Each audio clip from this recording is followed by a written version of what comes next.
in time than on time. That's So right. It's better Good to to be see you. in time than on time. Nice. What's going on, Francis? It's okay. Can make it. Great to see you. Great to yeah, see you. I think we're Been a long starting. time. Okay. Time to try to sound intelligent. I never do, so I'm not going to try. Hello all. Welcome to this talk. I believe this is either a standalone event or maybe the beginning of a series, loosely collected under the banner Conversations.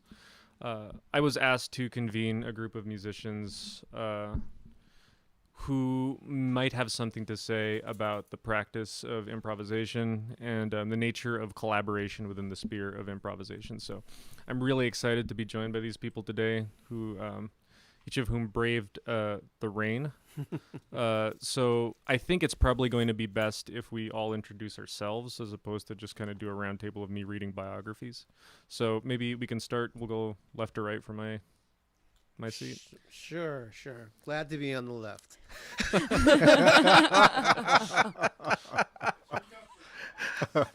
Well, the discomfort zone, a lifetime of that, And so, I'm Francis Wong, and is the camera there, or am I looking in the right direction, or do I have to look anywhere? There's a camera on that tripod right Oh, okay. So, Francis Wong, saxophone, write music, lead bands, produce shows, produce records. I have particular focus on Asian American culture and community, but very happy to participate in the broader creative music community. I was born in the Bay Area in San Francisco. I'm still here, doing it. That's for sure. Ben Goldberg. I play the clarinet. I write music. I like playing music. And I teach a class on jazz improvisation at UC Berkeley.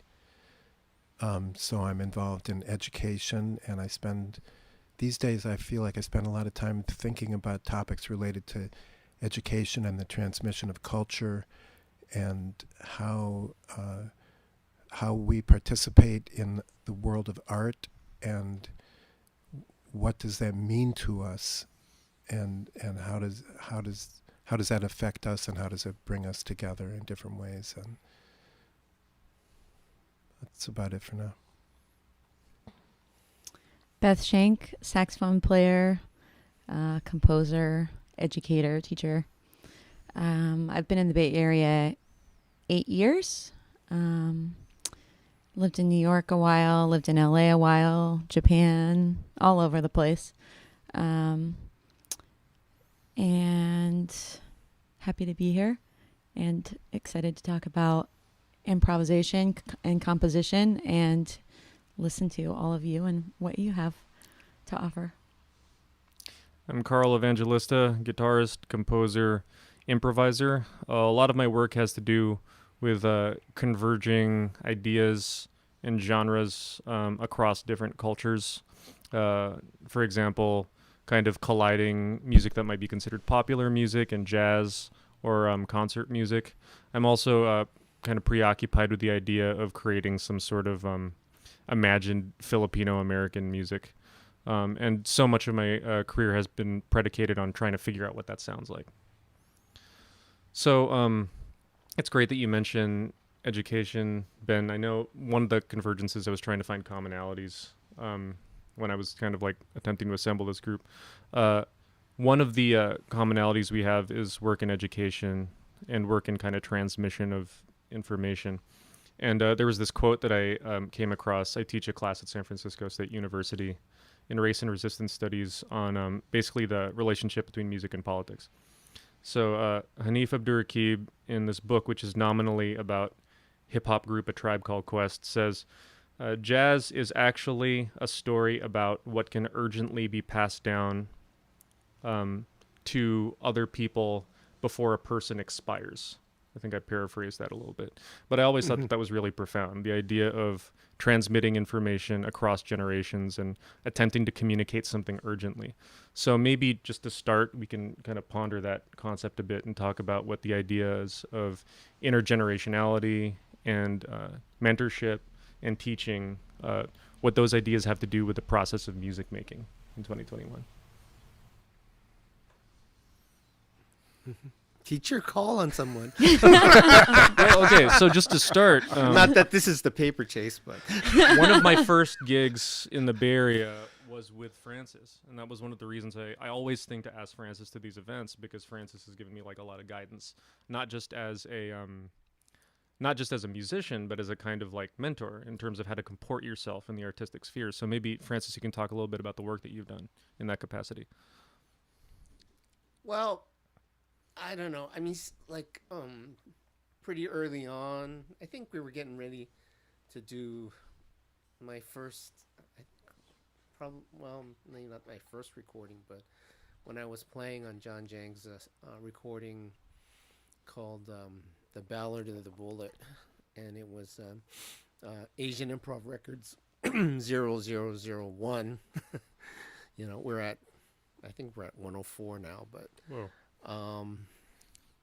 Eddie Moore was the drummer in the band, and so I was my 20s and came to rehearsal. We were in a recording session, and we were listening back to this version of El Pueblo Unido Jamás Será Vencido, which is the Chilean, kind of workers' anthem, and so we were listening back and took this, we listened back, and then we heard my solo on the piece, and then Eddie Moore just hit me on the foot with a drumstick, saying it's okay, and then being in those sessions, in the band with Eddie.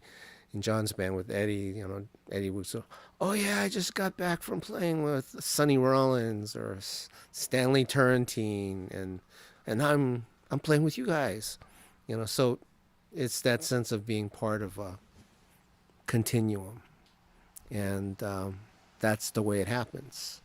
Right. And so,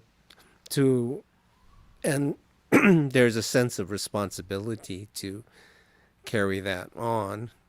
To others, and so I feel lucky to be in the line of the people who went before me, and then it's so lucky to see you, Carl. It's like you're after me, and others, So, yeah. So to me, that gives me great. I don't know what the word is. A sense of being that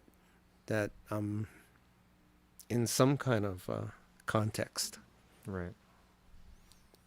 Beth, how do you feel about the relationship between your performance practice and the work that you do kind of teaching others?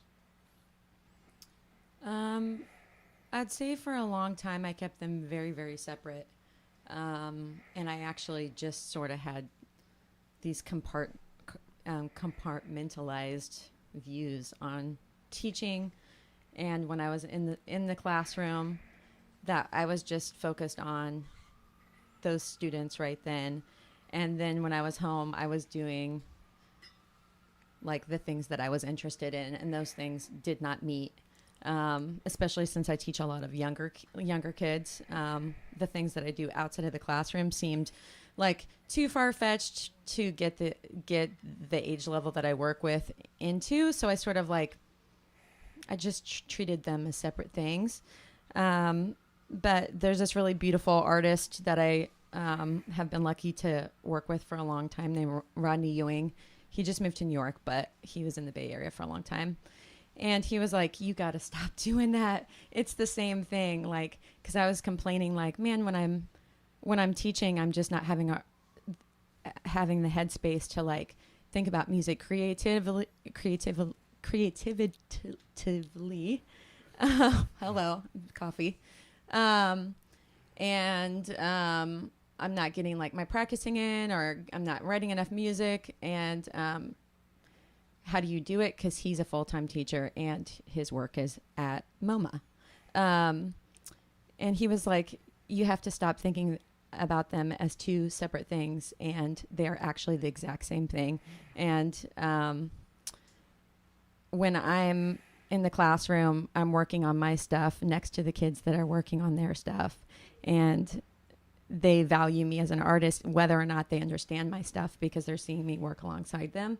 Totally changed my view. So now it's really, really important to me. Every single day at school, I practice at least 75 minutes in my classroom. The kids see me practicing. They walk in when I'm practicing. They know it's super important that my practice is part of who I am, and that's what you do to be a musician. And it's sort of like, I feel like it's sort of changed the vibe of how the kids are working, how I'm working, because to see someone older that's still practicing every day and making it sort of their way of being in this life is having a practice and holding it sacred, has made a lot of the kids also do that. And I don't know. I guess that's a little bit about how my practice has changed over the years. Is just or my teaching has changed, is just being able to show my practice as being a really big part of my teaching. So I like the idea, this whole concept of kind of setting an example and kind of doing it through action, like rather necessarily than just through words. Ben, I'm not really when I did meet you, it was probably the first time, I think a decade and a half, 2 decades ago. I do remember that you were at Berkeley. So, but what is I'm not familiar with the class that you're presently teaching. So, what is it that you do in that context? Well, I mean, one thing we're doing now is learning to play Charlie Parker solos by heart. Yeah. And when you said how did you put that from Hanif? I'm not sure how to pronounce it, the last name. Hanif Abdurraqib. I've been reading some of his poetry. It's pretty amazing. Right. Yeah. Yeah. Right. And his so that book isn't really narrative. It's kind of like a biography. There's some like informational component to it, but a lot of it is kind of his perspective on that music, which is what I like. And even though that music isn't, nominally jazz, there's such a jazz element to A Tribe Called Quest. So it's interesting because he kind of uses that context to talk a bit about jazz, like a step removed. So, right. Yeah. And you said that it's a way of transmitting culture or information or teachings before you expire. It's really it's jazz is actually a story about what can urgently be passed down to others before a person expires. Before a person expires. Pretty close to that, yeah.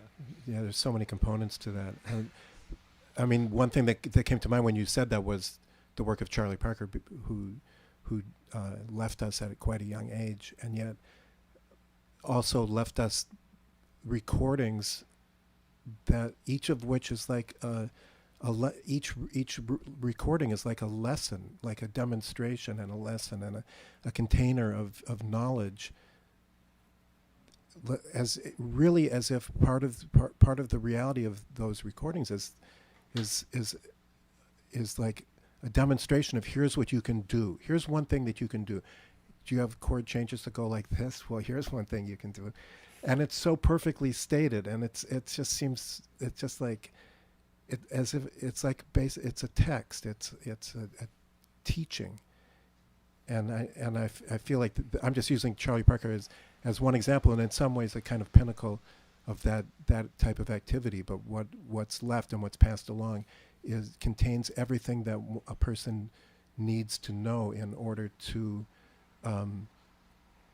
in this situation in terms of musical practice, or how you could put notes together, how you could deal with harmonic structure and stuff like that.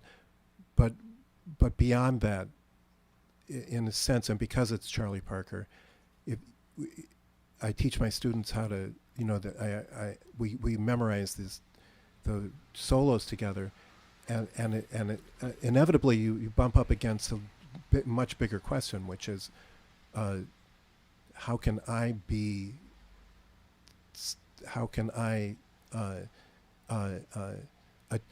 achieve in my own way something that is strong enough to meet this thing that Charlie Parker was involved in? Because that's the real challenge, because like you can learn a Charlie Parker solo by heart, but you're not going to play like Charlie Parker. But maybe there's ways that you can, as an artist, find out something from doing that work that's going to eventually evolve into something where you are making your own work, which is strong in its own way. And so at any rate, that's the long-term goal with that type of work for me, and it, it's hopefully something that blossoms over time. I think the idea of achieving mastery through example is really just kind of fascinating to me. There's this, I mean, jazz students or people brought up in institutionalized jazz education, and the process of transcription and looking and evaluating another person's work, I think is pretty rote. It's something that's sort of like inculcated into us.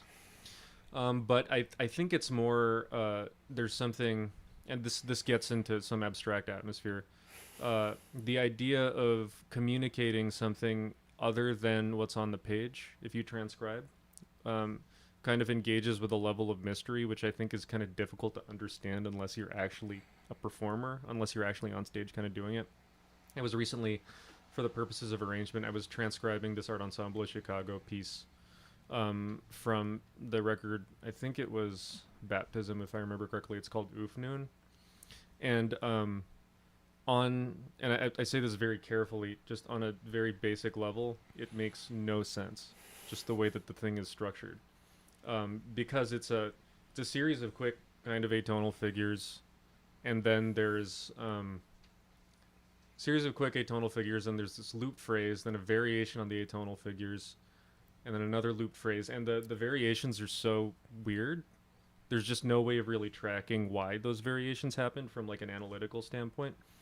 But I thought back to, as a student of Roscoe Mitchell at Mills College, and that's like a whole other topic, I thought back to the way that Roscoe would communicate how he organized like motivic material, and it was very basic. It's like the process of free improvisation sometimes feels kind of forbidding and abstract to people who see it from the outside, but Roscoe, we'd be putting notes down on a page, and he'd just be saying, okay, what about this note here? You just go boop, and you follow it up with boop, boop, and it just sounds something so simplistic. When you hear it lined out, if you see it written out on a page, it's like, this is exactly what he was talking about. Just about getting something that relates to something else ordered in a specific fashion.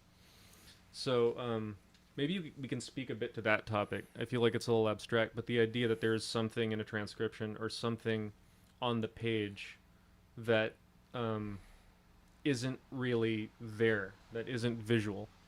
Like, let's put this another way. So Francis, having played a lot of your music, so little of it is written down. Like in terms of like so little of what happens over the course of a 45-minute set is written down. Mm-hmm. So what is your stance on that? Do you feel a necessity to communicate more to the performer, or do you want to keep things as abstract and kind of non-specific as possible? Well, I think it starts by saying, oh, I think I'll get Carl for this gig.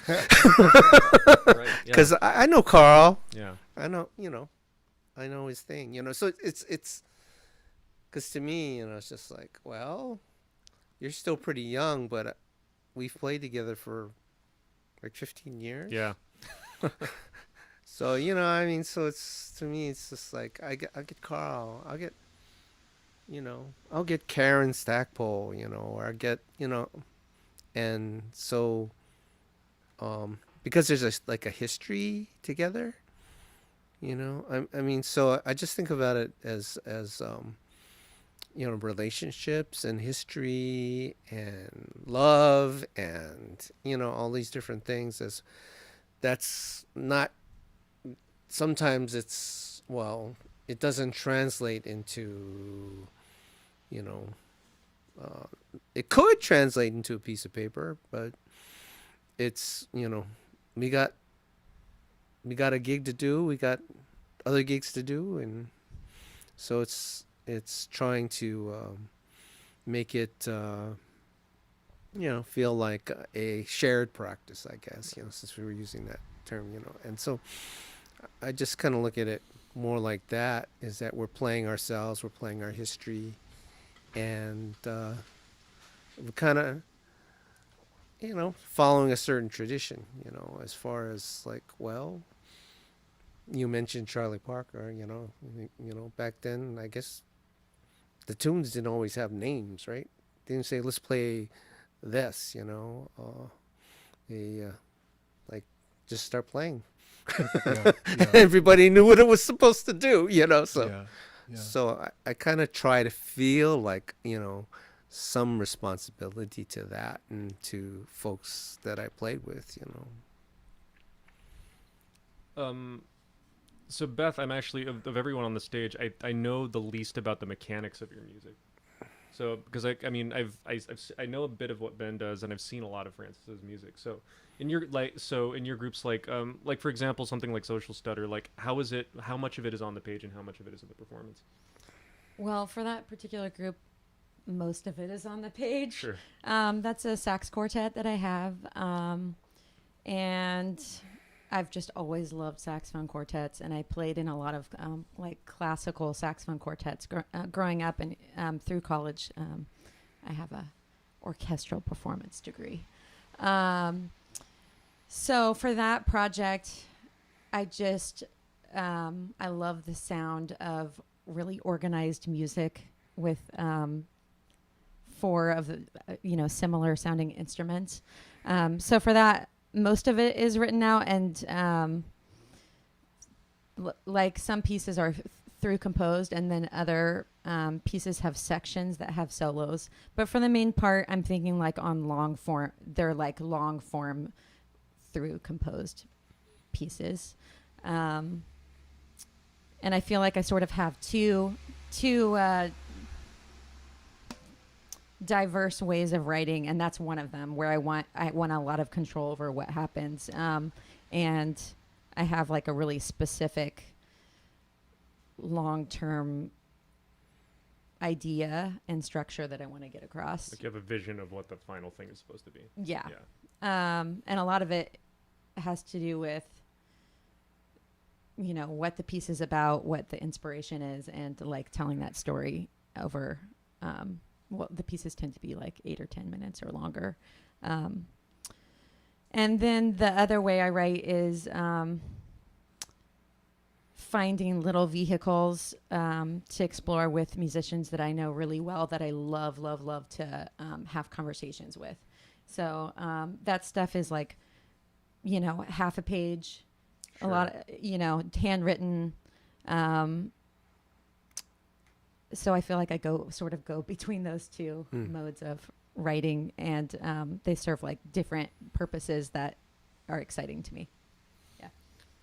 Ben, I actually that makes me think of your work a little bit, doing repertory music. You recently, because I know I work a bit with Scott Amendola, and you recently kind of got sort of like digitally re-released a record that was pretty... The Thelonious Monk record. Right, yeah, and then I'm really familiar...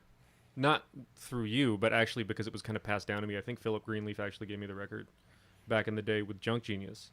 Oh, and I'm not really clear on the procedure of Junk Genius, but I mean, it's like doing kind of like so bebop long ago, tunes. neither am I. But it's crazy to me because it's difficult for me personally, and this is maybe a bit of what you were talking about. I practice the vocabulary of bebop a lot, but to get something that is clearly part of that vernacular but is not the original thing is very challenging. It's super challenging. Well, both those projects, and especially Junk Genius, Junk Genius started. I'll tell you how Junk Genius started.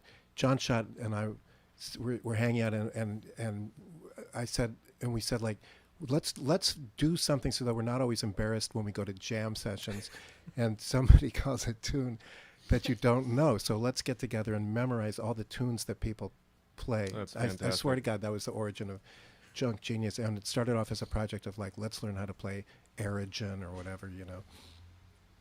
And then we got further into like the repertoire of Charlie Parker, Dizzy Gillespie, and Bud Powell. But still, the intent was learn that stuff, you know, in kind of like a doctrinaire way, like really like get the details of it and everything like that. And then stuff started changing, but it was out of our hands. It was out of our hands. It was not an intention at all. It was just like we thought what we were doing was trying to, you know, tread the straight and narrow or something like that. And then stuff started getting weirder and weirder and weirder. And eventually we were like, okay, we have to record this. And I'm happy that we did at the time, because we were really in the midst of that weirdness. And luckily we had access to a recording situation and made that record. And because it could never do it again. And it was like a you know, capturing like a certain moment when everything was kind of coming apart. And you can hear like on that record, I think. When you say coming apart, you mean like the performance of it, like the music was beginning to splinter, or the band itself? It was like an out of control car careening down a mountain slope when the brakes have given out. You know, that's the nature of where things were. And I think you can hear on that record there's two versions of the Charlie Parker song Confirmation, neither of which references in any way, in any recognizable way, that melody. But to us, we felt like this is how we play Confirmation, and we got two beautiful versions of it, so we put both of them on the record. And after we made that record, Kenny played the drums on the record, and he kept saying, "That's not Confirmation." And I would be like, "No, Kenny, you don't understand. We're painting with a very wide brush. This is actually our way of playing Confirmation." He'd be like, "That's not Confirmation." I'd heard these stories. Well, I've heard different things. I don't know. Definitely. I know, Francis, you've worked with some people who worked with Coltrane. I've worked with people who've worked with Coltrane and people who've worked with people with Coltrane. You know, it's like this whole thing. But I'd heard that like by that late stage, like the music was not really much of anything. Like something like Sunship, that record is really just really brief, like a couple bars of music, and then it just kind of goes, which is wild to me. Have any of you guys heard that the new A Love Supreme that kind of came out? Haven't heard it yet. Not yet. No. Well, it's weird because I've heard someone describe it as a long form, like one of the great long form jazz compositions, A Love Supreme. Mm-hmm. Which is interesting because Coltrane took that concept. He took the original concept of that suite on this recording, and it was a live performance, which very few people were going to hear because not that many people could fit in the club.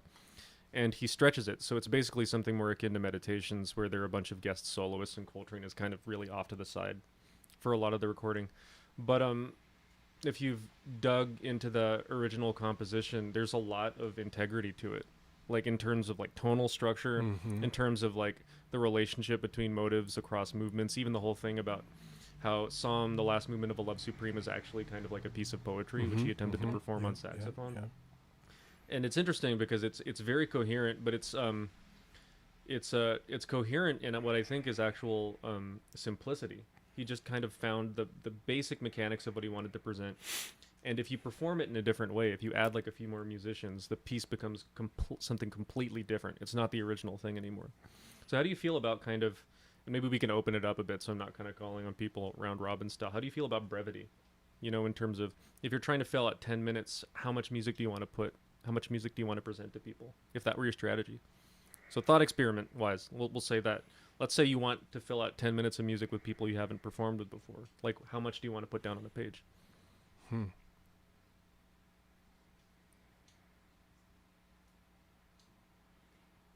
I think it has just so much to do with the people involved. I mean, Sure. that's really it. Because, yeah, if there's trust there and you know how you communicate with each other, then you can have nothing and you can play forever. And that gets tricky when you haven't played together. I just did this gig down in LA with 3 improvisers, and it was for the Angel City Jazz Fest, and it was none of us had. Well, actually, the leader was a drummer, and he had played with each of us separately, but the three of us didn't even know each other. Wow. And we went into the gig never having met. And there was no music except for a graphic score. Mm-hmm. And it ended up turning it. I think it turned into like a really beautiful set of music, but that was surprising, and it often does not happen. Sure. I feel like, because everybody's trying to feel each other out and not step on each other's toes, or like you don't know how to communicate with each other or how to listen to each other. Do you feel like that was like a curatorial thing? Like had he chosen different musicians, it wouldn't have worked out as well, or? Yeah. Yeah. I mean, he knew each of our playing and was like, this is going to be really cool together. Right, sure. So in Yeah. his head, he felt like he really trusted what it was going to be like. But I was just like, what's going to happen? And I thought it was a really beautiful time playing together. But yeah, I think it depends on how well you listen, how well people listen, and how well people can communicate with each other in the moment. How long a duration you can trust that it will be fruitful. Yeah. I think. Francis, I feel like you do that a lot in terms of like kind of assembling groups of musicians that just not only do we not know each other, but like stylistically there are a lot of like huge stylistic, kind of differences. Performance practice differences. So like what's your interest in that? In the hearing different things, or I guess just the idea of putting people on stage like that, like, so even if you're not presenting concerts, I feel as if a performer is, or a composer rather, composer band leader is kind of by default a curator of sorts. When you're selecting musicians to perform with, you are sure. basically curating the performance. So how important is that to you versus, the final vision of what you want to present to the audience? well, I mean, you have to have trust that that having a final vision is actually very limiting, Sure. and that it's kind of following certain traditions of community building, because well, things are, obviously kind of different now, but I don't know. I feel like in the 90s, we kind of had this thing where you could play creative music 7 days a week for money. Yeah. That's nice. And so, and then, we had those different groups with Elliot and you just kind of, there was a certain continuity, In terms because, of personnel, or just like in terms of the shape of the scene, or? well, there was a scene, and then people were playing a lot. Sure. So that meant that you kind of knew what's happening. And so then it becomes like, I like what you said, Beth, about, you could try it this way, you could try it that way, what they're saying is, how many different kinds of medicine do you have in your medicine cabinet, so. Sure. And so I think for sometimes it's like knowing what people's vocabulary is, and because when you get up there, it's like it's really about how people can be themselves, I mean, since you mentioned monk, right? It's like the big quote, one of the big quotes, from him is to be yourself, and so if we're building community and free improvisation is part of how we're building community. So I can't say that, it was better or whatever, but I just feel like back in the 90s, we had a thing where we were committed to that, and that there was a community that was, that came to the shows, Sure. even paid Show up to money, shows, guys. even paid money. It's kind of like this Right. place here, I mean, there's just a lot going on. So if you follow it, then, there's a sense that folks are trying to do something, you know. Right. And then there's certain methodologies. So sometimes it's written, sometimes it's this, you know, because even, you know, going, you know, since you had that little poster about the October Revolution in jazz. That was Eric's Oh, doing, okay. actually. So Well, that's a very curatorial. yeah, curatorial, right. That, you know, there's a sense of these different waves of thought into going on how to put together community. Right. And how we call that? Community building by other means. Sure. So that's kind of I think, the way I kind of envision things. And so, you know. There's this this makes me think of this. I think one of the profoundest experiences I had in terms of both education, practical on the job education in this music, and also kind of learning to understand the nature of trust and improvisation, which was so in 2018 I went out to work with Louis Maholo and Trevor Watts and Alexander Hawkins in the UK, and Trevor and Alex isn't necessarily in my peer group, but we've known each other for a long time. Well, especially you know from remote pursuits, communicating with each other, on the internet. But Louis and Trevor, their music I'd known for a very long time. Trevor mainly through Spontaneous Music Ensemble, and Louis through his work with the Blue Notes and the Brotherhood of Breath. In some ways, I'd say that Louis is even, he's definitely one of my favorite drummers ever. And I just remembered this moment of the process of this was so complicated. In the months leading up to the recording, I learned most of the repertoire of this body of musicians, and I was loading up into Pro Tools duos between Louis and like piano players. I don't know, there were so many duos he's done with piano players, with Keith Tippett and Cecil Taylor and Alex, and I was improvising over those duos every day for months, just for performance practice purposes. And then I went in the room, when I met Louis, and we didn't really communicate much. He was very friendly to me, and I showed that I could play some of his music, and instantly he's like, "Oh, this is one of the guys." And he said later on, he's like, I knew that you were onto us really early because I knew his repertoire. And so you instantly put him at ease. And then we start playing, and I just remembered instantly I have never felt this uncomfortable in my entire life, because the thing I didn't anticipate is that after like months of preparation, the recording would play back at me. Because it's right, because there's this idea of like, it's like if you play along to Jamie Aebersold tapes, there's this whole thing about like, well, you're participating in a music that's just a thing. The music is a thing, and you're just kind of shunting yourself into it. Whereas in free improvisation, it's participatory. So I'd play something, and Louis would throw it back at me, and I went, oh no, now what do I do? And I actually, that night, and I've never said this publicly before, that night I had this huge, like, kind of like, not really like nervous break type thing, but I had this huge, like, what am I going to do? I lost a lot of sleep over it. And then the next day, so it was me and Louis and Alex Hawkins, and it was just like really, for me, like the music was fine, but for me, I just felt really psychologically tense trying to improvise in that environment. And then Trevor Watts came in the next day, and I'm like, what am I going to do? Now we're adding Trevor Watts to this.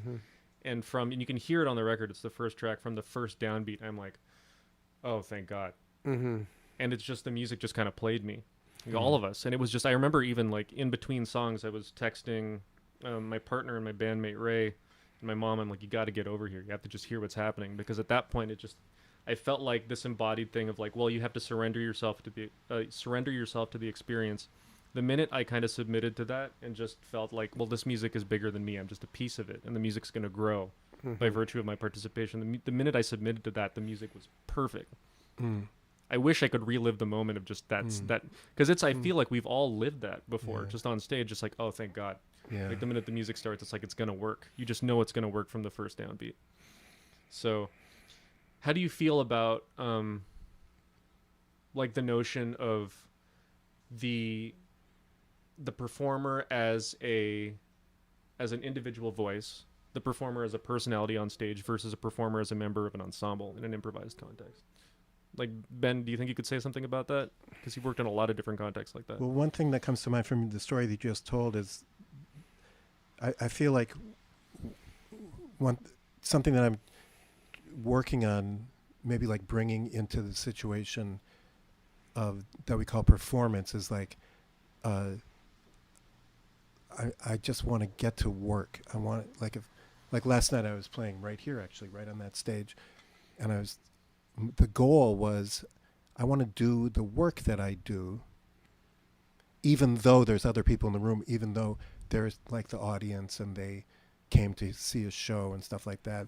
Like the best thing I can do is bring bring these qualities to the situation that I've been trying to get better at and cultivate: wondering, trying something, listening, pausing, interrupting myself, participating, things that for me lead to kind of like a scary situation, because like, what's going to happen? I don't know.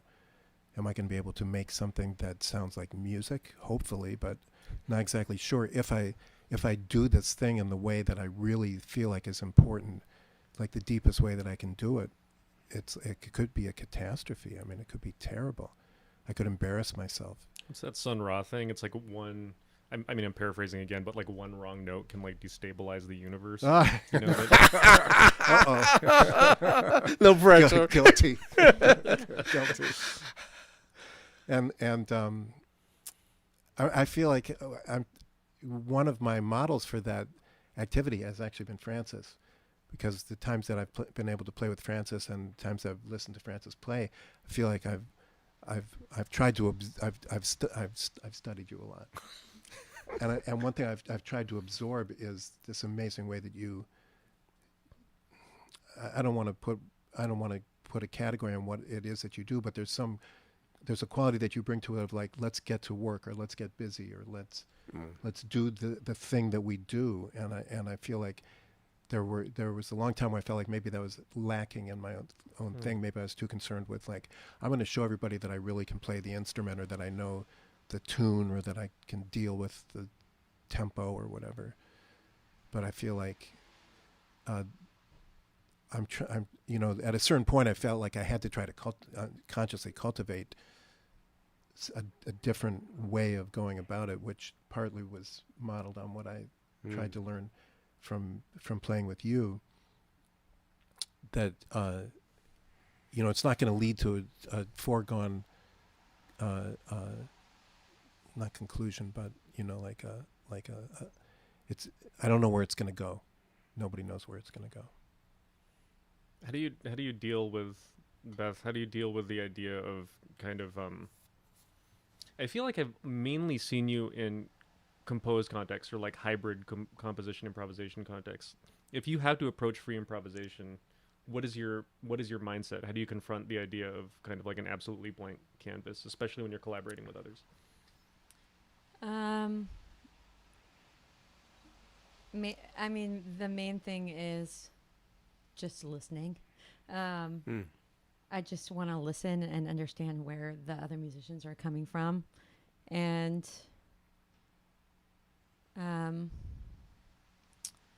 I guess at this juncture, I'm just way less interested in like soloing or being someone like the spotlight's on me and now I'm playing a solo and it's about me, and I'm just way more into like being right there in the present moment with these people doing something together and really listening to each other. Even if it takes a while to have anything happen that's maybe interesting, I just the listening aspect and like having a conversation is just so important to me right now. I'm just not like interested in playing with especially rhythm sections that don't interact, where you're just playing a solo and they're just keeping. I want to. Maybe it's because I don't have any idea. It could be because I don't have any good ideas. That I just want like other people to insert their ideas, and then I want to react to their ideas and what they're saying. I think that's. I totally agree with. I like the idea that things are mutually generative. In that session that we did, and Lewis has been around since the 60s and all those. He was talking about like sharing bills with Coltrane. I noticed that he was the piano player Alex Hawkins was generating the phrases, and it's like, this guy's a drummer. You'd think like the drummer, oh, we love soloing and all this. He was kind of using another person to kind of anchor his thought process, to kind of provoke him. into kind of developing things. But that's actually, as an aside, that's one of the things I've always admired about your playing in particular. Like there's a great deal of precision, but also there's like a lot of patience, you know, and that's maybe not something I necessarily have, even by virtue of you hearing me talk right now. But Ben, you did Other Minds. You were in a group with I remember you were in a group with Gerald Cleaver, and who was the Liberty Ellman. Yeah, Liberty, the great guitar player. Yeah. Did you see Roscoe's set? I didn't see Roscoe's set. I'm sorry to say. So this is one of those things that's kind of fascinating to me, again, as someone who studied under Roscoe. And I did any of you see any of the lab shows from like a couple of years ago, like right before he left? Like way out there. Yeah. Way out there. But it's like one of those things that I remember just watching. If you see that, if you get a chance, I think it's still up there, as is Ben's set. You should check that out.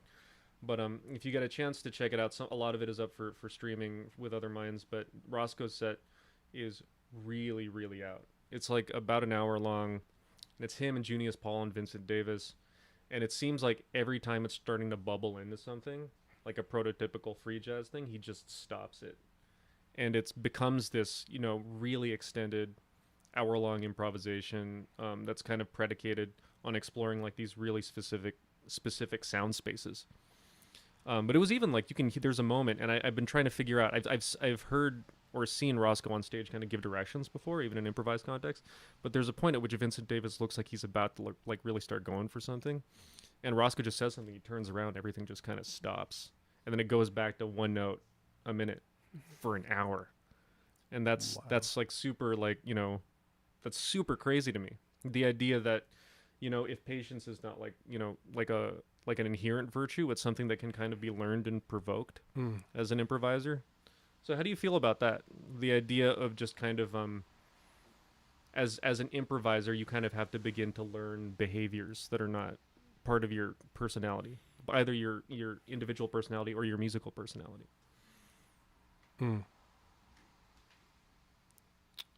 I think patience is part of the personality. I was just thinking about, like, when we have a conversation with friends or you're hanging out with people, like what you just said, Beth, about not feeling like you're the soloist and stuff like that. I feel like, who feels like they're a soloist when they're having a conversation with friends? You know, like, now it's my turn to pontificate or something like that. Like, that doesn't happen. I mean, unless you're hanging out with, like, some weirdos or something. But you know, you listen, you pause, you reflect, collaborate, wonder about things together. That's where the conversation gets good, if you're able to wonder about things together. Sure. And so I just feel like, yeah, that's what I want to do when I'm working with people in music. It's exactly the same thing. There's a phrase I've heard before, which I really kind of can relate to, which is you kind of have to be okay with failure. It's also who was I thinking about? God, it was something NBA related, but it's this whole thing about, if you have a bad game, you have to have kind of the mind of a goldfish. It's like if you know, we're in the Bay Area, so if you kind of watch Steph Curry, like when he's going through kind of dry spells, like bad games, like if you saw that there was the game against the Clippers a couple of days ago, and this gets into some like tangential but related territory. In the first quarter, he gets 25 points, doesn't miss a shot, which is insane. And it's like the classic Steph Curry, like, well, this is indomitable. What are you going to do about this? And then for the next two quarters, like, kind of nothing. And then right in the clutch, he hits like these two like really big 3-pointers. And it's this whole thing about if you fail, you kind of just have to keep going, and eventually you work yourself into a space where you can kind of produce. And I feel like that's one of the things about free improvisation. As a listener, we see free improvisation as a finished product. And we're very quick to criticize when things don't necessarily go right on stage or within the context of, like, you know, an LP or a CD or something. But on stage, it's like, if something doesn't work, that's part of the process of it, right? You kind of have to be able to push through it. And then maybe sometimes the whole thing sucks. It's like 45 minutes of bad music. And like, what is that? That's part of also the process of being a musician, right? Totally. Yes. One of the things I've always loved about your duo is that it feels legitimately spontaneous. I'm really preoccupied with the idea of like really spontaneous music. So I'm talking a lot now, but that's like my whole thing. That's like, like we've talking about like what the real what the hard shit is. It's like the real spontaneous stuff where you can hear not just errors or mistakes, but you can kind of hear the process realizing itself in real time. So maybe can you one of the reasons I wanted to bring you together, can you talk a bit about your duo? Like what goes into that? Like do you communicate about it beforehand, or are you just playing, or what? I think we say it's time to play. Right. Right? Bobby Beffer and John Carter used to say, "I'll meet you at the end. See you on the other side. See you on the other Yeah. side." Yeah. Yeah. Yeah, and I think that's, well, to put in another plug for this place, for Bird and Beckett, it's just like, it's the places, right? It's like we can do something there, right? I mean, it's time to play, and there's some place to do it, and then There you go. and then so we have some place to, I like what you said about, a sense of our work person, like, like we're workers, Uh-huh. and Yeah. we're Yeah. working at it, Yeah. I mean, because, when you were talking, Carl, I was thinking about this thing about that when you're committed, we know that we're going to be here. So we're here tonight. Maybe the audience is there tonight, but not much of the audience is going to be there tomorrow night. But we're going to be here tomorrow Right. night. So, so there has to be a sense that, we're committed to the work. And Yeah. it's not about, like, we're building something and everything, and it's messy, and sometimes it's sublime. I don't know, Yeah. that kind of thing. Yeah. Yeah. Yeah. Yeah. You were talking about the 90s where you could play every night. Mm-hmm. It takes a lot of pressure off the idea of like the single performance being like, it has to be fantastic, or it has to be representative or something like that. Just like do the work.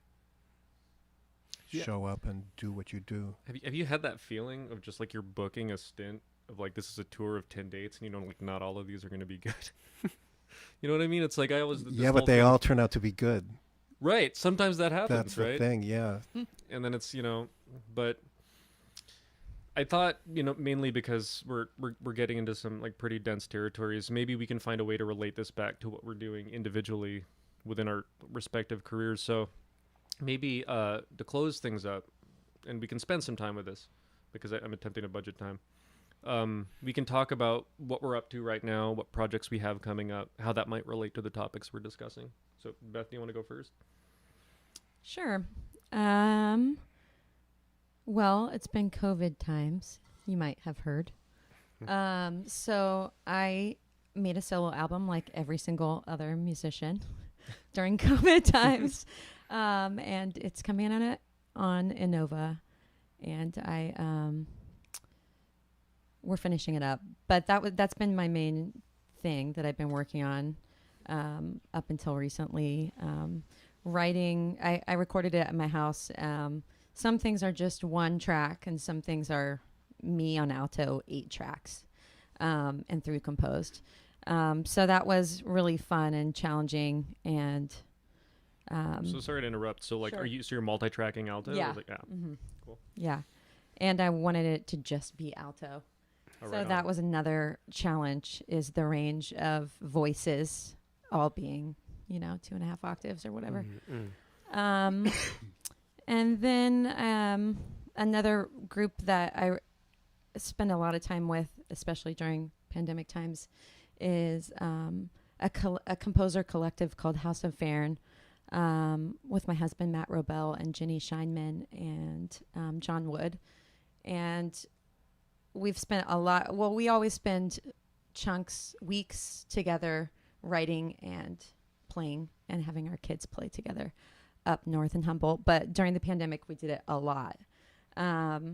So we just, last week we played at SF Jazz, and then we're getting ready to do a house concert up in Humboldt. Sweet. in a couple weeks. So those are the two sort of things that I'm working on at the moment.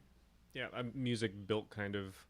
I'm sure fantastic music, but music also kind of built out at a necessity. It's the Yeah. music that you can kind of do right now. Francis, you've had like a ton of like big projects that kind of couldn't happen. All right, sure, of course.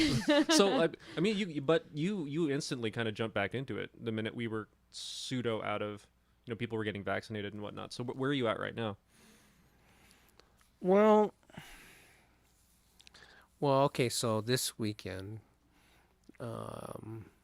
we're, so you were on that video session where we did a video performance we're gonna stream later. Right. Of how many people were on that gig? 7 people or something like that. Felt like a lot. Yeah. Yeah. And so, we recorded it back in June. So it's like still kind of, well, things continue to be iffy, right? It's just like in that window before Delta, right? Golden age. Yeah. So, okay, so, it was hard organizing that session, 7 people, and, we had to go to a space and we had to shoot it, video, and then, it's live. So then now I sent it off to a mastering engineer in Chicago. And then, I'm working with Lenora Lee to, do another video shoot to mix with the performance.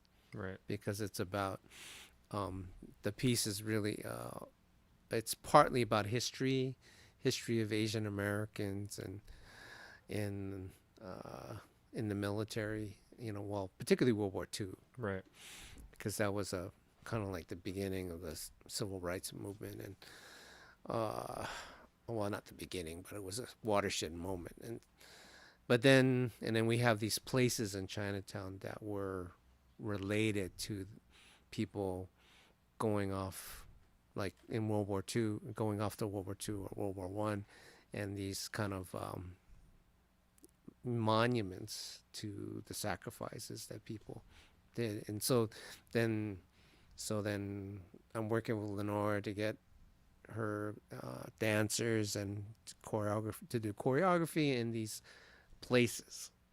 Sure. St. Mary's Square, which is kind of like, there's the Comfort Woman Memorial there, and a monument to World War II and World War One veterans. And then there's Pinyin, which is the projects, which were actually built for veterans of World War II. So to live in after the war, because housing was so bad in Chinatown. So, Sure.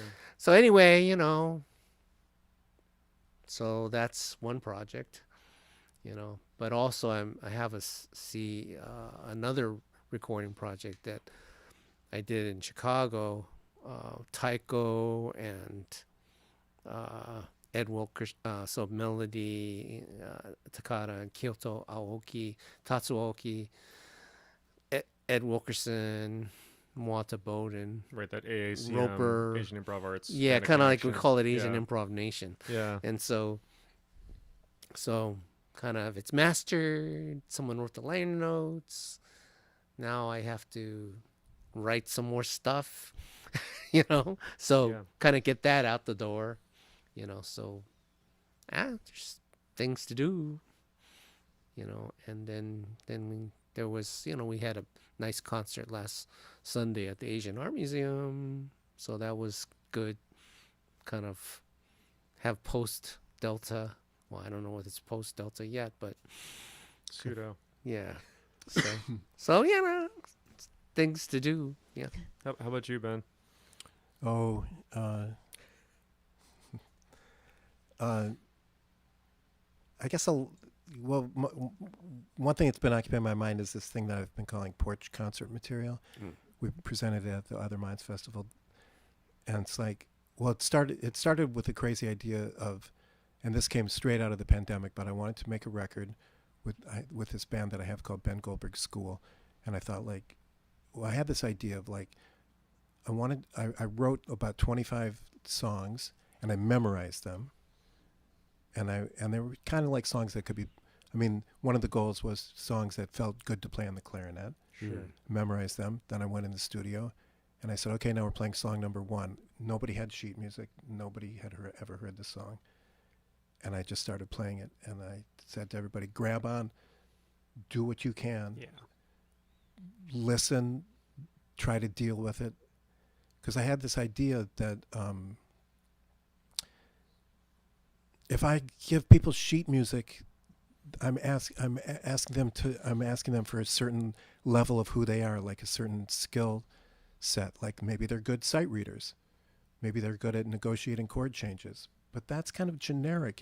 It's not completely generic, but it is something that there's a lot of people that are good sight readers. But if you present somebody with a situation that is completely unfamiliar, where there's material but they have no idea what it is, now you're going to get a different part of that person.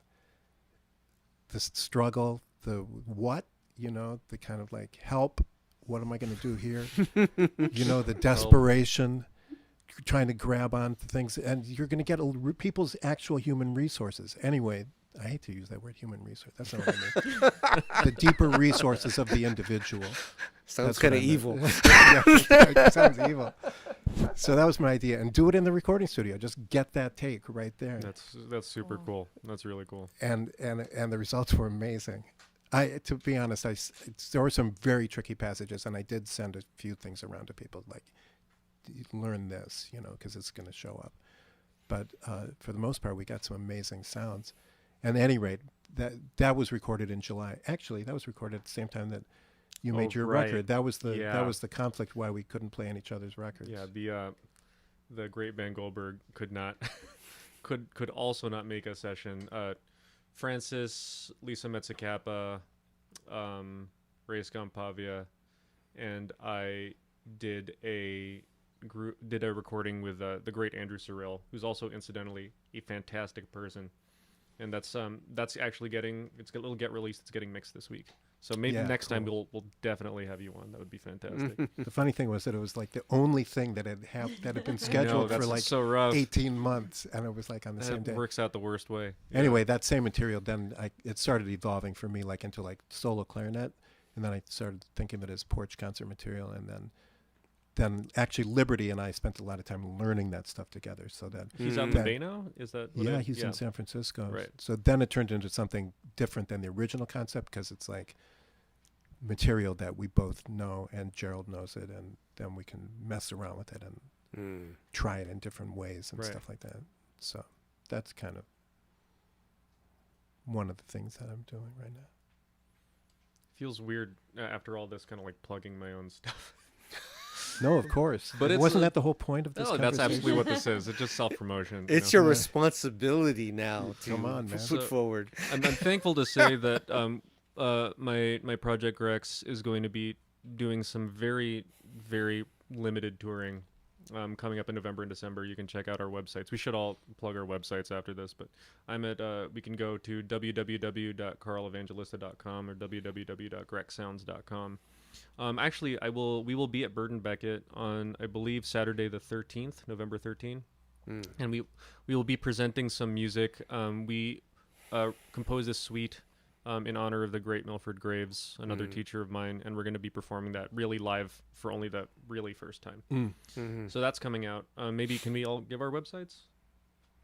The only reason to look at my website would be to see Molly Barker's art.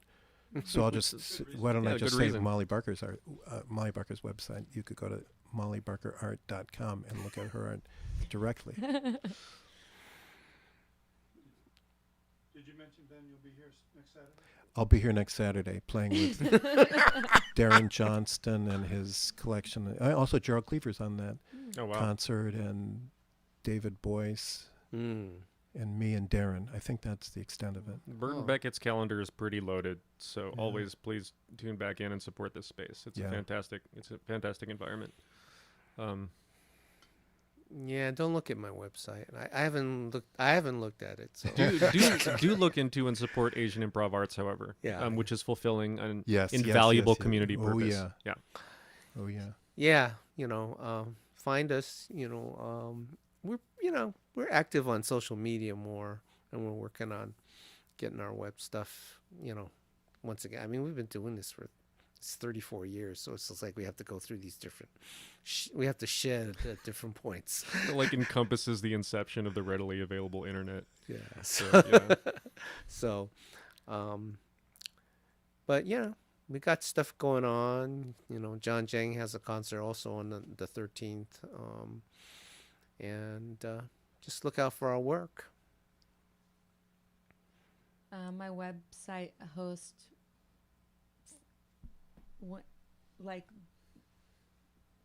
they closed during the pandemic. Seriously? Yeah, and I haven't redone it. Wow. Oh, So Wow, that's they terrible. went under. So I mean, you can Google her. That's about. it's fine. Yeah, we can live without it. We can live without websites to a certain degree. So Eric, is that time or? Yeah, I think so. That's wonderful. Thank you, everyone. Thanks for listening to these spiels. All right then. thanks, Carl.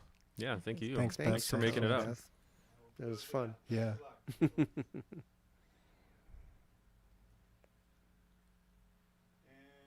see. There you go.